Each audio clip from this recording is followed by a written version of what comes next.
পড়ছিলাম তোমার সঙ্গে এক জনম, কলমে সানা শেখ, পর্ব সংখ্যা 4। হিমেলের ক্লোজ ফ্রেন্ড রাতুল ওর ফোনে কল করে জানতে পেরেছিল হিমেল হলে ফেরেনি এখনো। সকাল গড়িয়ে দুপুর হয়ে গেছে, তবুও বদ ছেলেটার কোনো খোঁজ খবর নেই। রাগের মাথায় অন্য কোথাও চলে যায়নি তো? টেনশনে দরদর করে ঘামছেন জাবির মির্জা। বিকেলের মধ্যে লামহার বাড়ি থেকে সবাই চলে আসবে। ছেলে বাড়িতে না থাকলে কি উত্তর দেবেন ওই বাড়ির মানুষদের? শিরিন সুলতানও তো আছেনই। একটু পরপর জাবির মির্জা আর লামহার উপর রাগ ঝাড়ছেন। জাবির মির্জা আবারও রাতুলের ফোনে কল করেন ঘন্টা খানেক পর। রিসিভ করে রাতুল নিচু কণ্ঠে বলে, আঙ্কেল আমি এখনই কল করতে যাচ্ছিলাম। হিমেল মাত্র হলে ফিরল, এতক্ষণ কোথাও হয়তো বসেছিল।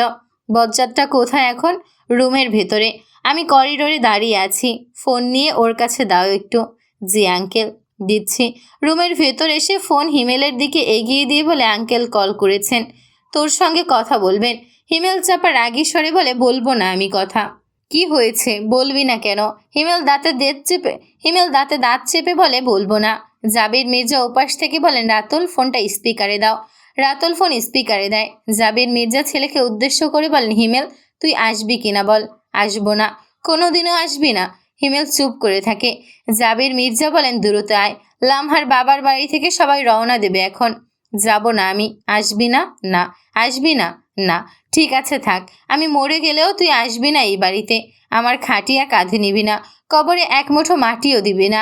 তুই থাক তোর জেদ নিয়ে। রাখলাম। কথাগুলো বলেই কল কেটে দেন জাবির মির্জা। রাতুল হিমেলের দিকে তাকিয়ে বলে, কি হয়েছে তোর? জোর করে না হয় বিয়েই করিয়েছে, তাতে এত রিয়াক্ট করার কি হয়েছে? এ জীবনে কি বিয়ে করতি না? হিমেল রাতুলের দিকে তাকিয়ে রাগে ফেটে পড়ে বলে, কি পেয়েছে আমাকে? ব্ল্যাকমেইল করে যা খুশি করিয়ে নেবে। যাব না আমি। আঙ্কেল কি বলেছেন শুনতে পাসনি? হিমেল চুপ করে থাকে। রাতুল হিমেলের হাত ধরে টেনে বিছানা থেকে তোলার চেষ্টা করে বলে, এত রাগ ভালো না, চল। হিমেল রাগে যেন এবার সত্যি সত্যি ফেটে যাবে। ব্যাগ কাঁধে নিয়ে ধূপধাপ পা ফেলে বাইরের দিকে এগিয়ে যায়। রাতুল তাড়াহুড়ো করে জাবির মির্জার ফোনে মেসেজ পাঠিয়ে দেয় হিমেলকে নিয়ে আসছে। 3:30টায় বাড়ির ভেতর প্রবেশ করে হিমেল। ওকে ফিরে আসতে দেখে সবাই ওর দিকে তাকিয়ে আছে। হিমেল কাউকে কিছু বলার সুযোগ না দিয়ে ধূপধাপ পা ফেলে নিজের রুমের দিকে এগিয়ে যায়। জাবির মির্জার গলার স্বর বাড়িয়ে বলেন, ফ্রেশ হয়ে তৈরি হয়ে নিচে আয়। হিমেল বলে না কিছু। রুমে প্রবেশ করতেই রুমে থাকা সকলের দৃষ্টি ওর উপর স্থির হয়। লামহা এক নজর তাকিয়ে দৃষ্টি সরিয়ে নেয়। হিমেলও তাকিয়েছিল লামহার দিকে। দৃষ্টি বিনিময় হতেই দৃষ্টি সরিয়ে নিয়েছে। হিমেলের সব কাজিন রুম থেকে বেরিয়ে যায়। হিমেল কাঁধের ব্যাগ সোফার উপর ছুঁড়ে ফেলে। পকেট থেকে ফোন আর ওয়ালেট বের করে ছুঁড়ে দেয় সোফার উপর। বেলকনি থেকে টাওয়াল এনে ওয়াশরুমে ঢুকে শব্দ করে দরজা লাগায়। মাথার ভেতর দপদপ করছে। লামহা বন্ধ দরজার দিকে তাকিয়ে সোফার দিকে তাকায়।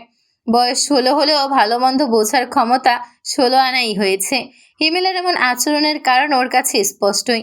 কোনো ছেলে জেনে শুনে ওর মতো মেয়েকে বিয়ে করতে রাজি হবে না, এটা লামহা জানে। গতরাতে গাড়িতে ওঠার পর হিমেলের কথা শুনেই বুঝতে পেরেছিল হিমেল বাবার কথায় ওকে বিয়ে করেছে। বিয়েটা মেনে নিতে পারছে না এটাও বুঝতে পেরেছিল। আধা ঘন্টা ধরে গোসল করে হিমেল। তারপর রাগের মাথায় শুধু টাওয়াল নিয়ে ওয়াশরুমে প্রবেশ করেছে। ট্রাউজার টি শার্ট কিচ্ছু আনেনি। এখন টাওয়াল পরে লামহার সামনে যেতে হবে ভেবেই রাগে মাথা ফেটে যাচ্ছে। ইচ্ছে করছে নিজের মাথায় নিজেই বাড়ি মারতে। কোনো উপায় না পেয়ে টাওয়াল পরেই বেরিয়ে আসে। দরজা খোলার আওয়াজ পেয়ে আপনা আপনি লামহার চোখ হিমেলের দিকে চলে যায়। ওদম গায়ে টাওয়াল পরিহিত হিমেলকে দেখে বসা থেকে ফট করে দাঁড়িয়ে যায় লামহা। দ্রুত উল্টো ঘুরে চোখ খিচে বন্ধ করে নেয়। হিমেল লজ্জা পেয়েছে তা ওর চোখ মুখ দেখেই বোঝা যাচ্ছে।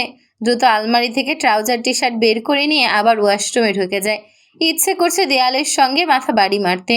শিশির দরজার সামনে দাঁড়িয়ে গলা খাঁকারি দেয়। লামহা তাকাতেই শিশির মিষ্টি করে হেসে বলে, ভাবি ভাইয়া কোথায়? ওয়াশরুমে। ভেতরে আসি? আসুন। ভেতরে প্রবেশ করে শিশির। হাতের প্যাকেট বিছানার উপর রেখে বলে, ভাইয়া বের হলে এগুলো পড়তে বলবেন। আপনি বলে যান ভাইয়া। শিশির লামহার মুখের দিকে কিয়ৎক্ষণ তাকিয়ে থেকে ওয়াশরুমের দরজার কাছে এগিয়ে এসে দাঁড়ায়। গলার আওয়াজ বাড়িয়ে বলে, ভাই। বাকিটুকু মুখ থেকে বের হওয়ার আগেই দরজা খুলে যায়। হিমেল গম্ভীর গলায় বলে, কি হয়েছে? চেঁচাচ্ছিস কেন এভাবে?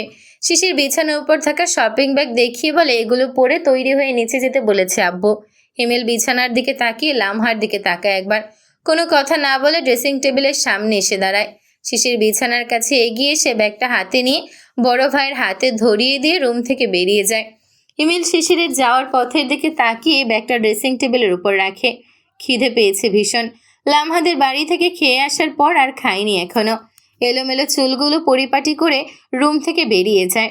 হিমেল বেরিয়ে যেতেই লামহা স্বস্তির নিঃশ্বাস নেয়। এতক্ষণ ওর সামনে যেন শ্বাস আটকে রেখেছিল। হাতের দিকে তাকায়। মেহেদি প্রায় শুকিয়ে গেছে। হাতে জাকিরের নাম লেখা হয়েছিল মেহেদি দিয়ে। যতবার নামটা চোখে পড়েছিল ততবার বুকটা ভারী হয়ে উঠছিল, অস্বস্তিতে ভুগছিল। কণার কাছ থেকে মেহেদি নিয়ে জাকিরের নামের উপর মেহেদি লেপটে দিয়েছে, যেন নামটা আর বোঝা না যায়। এতক্ষণে নামটা মুছে গেছে নিশ্চয়ই। হাত ধোয়ার জন্য ওয়াশরুমে প্রবেশ করে। মেহেদি ধুয়ে ফেলতে দেখে সত্যি সত্যি নামটা আর বোঝা যাচ্ছে না। কিছুক্ষণ হাতের দিকে তাকিয়ে থেকে রুমে ফিরে আসে। পার্লার থেকে একটা মেয়ে এসেছে ওকে সাজানোর জন্য। কণাসহ হিমেলের আরও কয়েকজন কাজিন এসেছে রুমে। হিমেল খাওয়া শেষ করে কফির মগ হাতে নিয়ে নিজের রুমের দিকে এগোয়। ড্রয়িং রুমে বড় ভাইয়ের সঙ্গে দেখা হয়েছে। জাকিরের চোখ মুখ গম্ভীর হয়ে আছে। জাকারিয়া মির্জা সকালেই বাড়ি থেকে বেরিয়ে গেছেন, ফিরবেন সন্ধ্যার পর। জাকিরও বোধহয় একটু পর বের হয়ে যাবে বাড়ি থেকে। রেডি হয়ে ড্রয়িং রুমে দাঁড়িয়ে মায়ের সঙ্গে কথা বলছিল। রুমের সামনে আসতেই দেখে দরজা ভেতর থেকে বন্ধ। বিরক্তিতে চশক শব্দ উচ্চারণ করে। ওর রুম, অথচ ও নিজেই প্রবেশ করতে পারছে না। রাতুল হিমেলের রুমের দিকে এগিয়ে আসে। এতক্ষণ জাবির মির্জার সঙ্গে কথা বলছিল। ওই ঘাড় ঘুরিয়ে পেছনে তাকায় হিমেল। রাতুল বলে, তোর বউকে দেখতে এলাম। হিমেল দরজার সামনে থেকে সরে গিয়ে বলে, যা দেখ। দরজা তো মনে হচ্ছে ভেতর থেকে লাগানো। দরজা খুলতে বল। দেখবি তুই খুলতে বল। বউ তোর, রুমও তোর, আমি কিভাবে খুলতে বলবো? হিমেল কথা না বাড়িয়ে শিশিরের রুমে প্রবেশ করে। গরমে ঘেমে নিয়ে অবস্থা খারাপ। ওর পেছন পেছন রাতুলে শিশিরের রুমে প্রবেশ করে। প্রায় আধা ঘন্টা পর নিজের রুমে প্রবেশ করে শিশির। ভাইকে নিজের রুমে শুয়ে থাকতে দেখে বলে, তুমি এখনও রেডি না হয়ে শুয়ে আছো কেন? ভাবিদের বাড়ি থেকে মেহমান এসে পড়েছে প্রায়। এক মগ কফি খাওয়ার পরও ঘুম পাচ্ছে হিমেলের। কয়েক ঘন্টা ঘুমোতে পারলে মেজাজ খানিকটা ঠান্ডা হতো বোধহয়। খিটখিটে মেজাজে ছোট ভাইয়ের দিকে তাকিয়ে শোয়া থেকে উঠে বসে। কোনো কথা না বলে রুম থেকে বেরিয়ে আসে। ওর রুমের দরজা এখনও বন্ধ। মেজাজ হারিয়ে জোরে জোরে দরজায় আঘাত করতে শুরু করে। কণা দ্রুত দরজা খুলে দেয়। দরজার সামনে মেঝো ভাইকে দাঁড়িয়ে থাকতে দেখে বলে, আর একটু অপেক্ষা করো, ভাবিকে রেডি করানো প্রায় শেষ। অন্য রুমে নিয়ে গিয়ে রেডি করা এখন। হ্যাঁ, আমার রুম খালি কর। 10টা মিনিট অপেক্ষা করা হয়ে গেছে। হিমেল রেগে আবার শিশির রুমে প্রবেশ করে। এই গরমের মধ্যে ফ্যান ছাড়া থাকা যায় নাকি? ঠিক 10 মিনিট পরেই আবার নিজের রুমের সামনে এসে দাঁড়ায় হিমেল। দরজায় করাঘাত করার জন্য হাত উঁচু করতেই দরজা খুলে যায়। কণা ভাইয়ের উঁচু করে রাখা হাতের দিকে তাকিয়ে মুখের দিকে তাকায়। হিমেল হাত নামিয়ে নেয়। হয়ে গেছে, সবাইকে বের হতে বল রুম থেকে। 2 মিনিট সময় দাও। হিমেল প্রচণ্ড বিরক্তি নিয়ে দাঁতে দাঁত চেপে দাঁড়িয়ে রইল বাইরে। 2 মিনিটের মধ্যেই রুম থেকে সবাই বেরিয়ে যায়, লামহাকে একা রেখে। পার্লারের মেয়েটা যাওয়ার পথে হিমেলের দিকে একবার তাকায়। হিমেলের শক্ত চোয়াল দেখে বুঝতে পারে এই ছেলে ভীষণ রাগী। তখন কিভাবে দরজায় ধাক্কা দিল? মেয়েটার কপালে কি আছে কে জানে।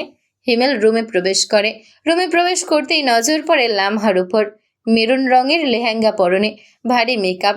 গতকালকের তুলনায় আজকে যেন আরও বেশি সুন্দর লাগছে।